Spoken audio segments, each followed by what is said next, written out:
Everybody hates group projects. Hey, I am Chuck the Bureaucrat, and you've probably heard me say that grad school distorts your perception of problem solving.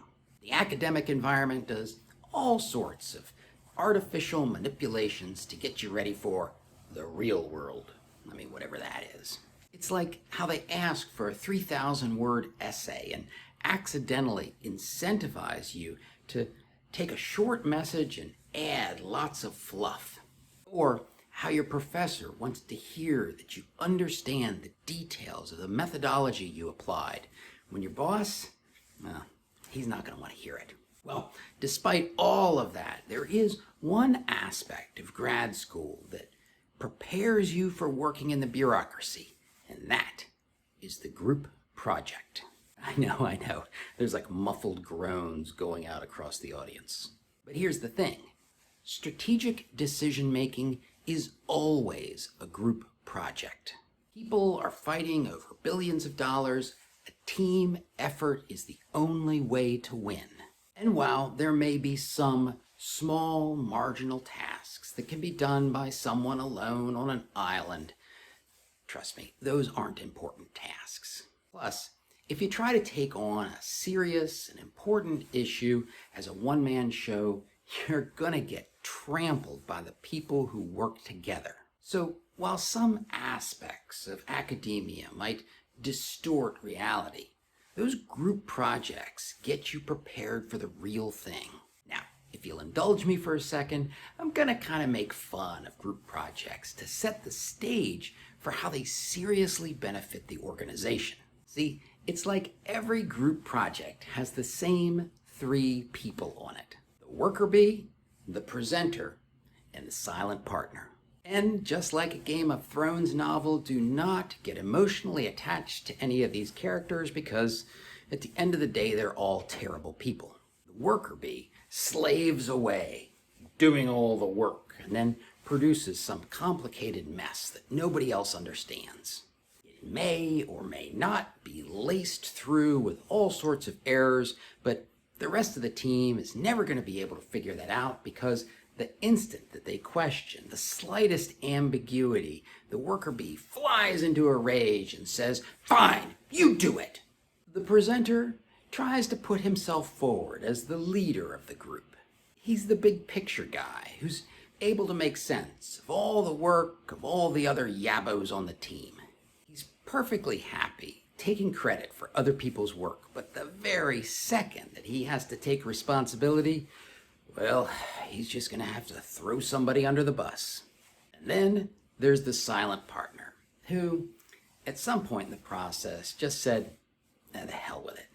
Sometimes he quits the second he hears the words group project come out of the professor's mouth, and other times it's after a nasty argument with the worker bee and presenter. At any rate, his primary contribution is showing up late, sighing heavily when he looks at his watch, and saying, "Hey guys, I'm going down to the snack bar. You want anything?" The crazy thing about these 3 players is I have been seeing them in group projects since I was a junior in undergrad. And I'd like to say that I have made a good faith effort to avoid the pitfalls associated with these 3 characters. I mean, I've tried to play different roles in different settings with different people, and somehow these 3 characters always emerge. And I've kind of come to the conclusion that this dynamic about group projects is almost like some unbendable law of the universe. So the trick is not to avoid these roles, but to make sure that they are played to their best qualities. I mean, it's like the worker bee. Recognize that somebody is going to do more work than everybody else. And the harder that somebody works on a project, the more in the weeds they're going to get. And that is why the worker bee needs the presenter.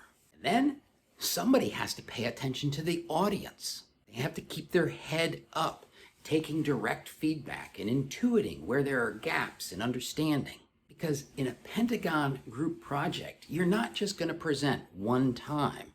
You're going to do it over and over and over to different audiences. So that presenter is going to get a real workout. That ongoing nature of a Pentagon group project also has implications for the silent partner. Lots of major initiatives kick off with a violent spasm of effort. But once the goals and the lines of effort are hammered out, then it turns from a sprint to a marathon. And the silent partner is often the person who's responsible for carrying the load over long distances. As a result, the silent partner is much more interested in the long-term sustainability of the effort, the morale of the group, relationship dynamics, and not just inside the group, but outside as well. All those stakeholders who are going to throw objections or obstacles at the presenter or try to pull the rug out from underneath the worker bee's analysis. That's why I say that the best groups are made up of people who know how group projects work. They understand the roles and they know how to play those roles well. My favorite personal experience with this came on January 27th, 2001. That was 1 week after Joe Biden had been sworn in as president. He signed Executive Order 14,008, tackling the climate crisis at home and abroad. Among other things, that executive order required the Department of Defense to develop a climate action plan, and by extension, the Army had to develop their climate action plan. Now, I don't know if you believe this, but the military tries to steer clear of hot-button political issues. I know sometimes it doesn't look like that, but it's true. That meant when it came time to start answering questions about the Army's climate investments, well, we didn't have much to work with. Normally, the same old issues keep coming up again and again and again, but this one, it was kind of new. So, dun dun dun, time for a group project. The Army put 3 people on the initial task of getting a handle on our climate investments. A colonel who worked in the Executive Communications Center and was a graduate of the Joint Advanced Warfighting School. We'll call him Travis. A GS-15 installations expert who was on her way to becoming an SES. We'll call her Heather. And me, a PhD colonel who'd been working on the Army's budget for well over a decade. What was awesome about this experience was that each person understood their roles and clicked into them expertly. You can kind of guess who played which roles.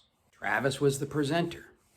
His job had him talking to 4-star generals and political appointees every day, so he understood their issues and their concerns and their needs. I was the worker bee, swashbuckling through databases, visualize some data, translate some data elements into plain English, and Heather fell into the silent partner role. She knew that she was going to have to carry this project through years of work. So she didn't get into fiery arguments with Travis and I. Instead, she started making the rounds, showing our work to a building full of people who might be impacted by what we were doing. She brought us feedback to tweak the most worrisome issues, but she also understood that for the smaller issues, she could deal with them over the long run. On one hand, it was a stressful time. But on the other hand, I gaped in wonder at what an excellent group of people I was working with, and we did some pretty big things at high speed. So I get it. Group projects in grad school can be torture. But trust me, you are learning skills that are going to be vital in the future. It's like I always say, we need the best from people like you. So make the most of those experiences, and we will see you in the Pentagon.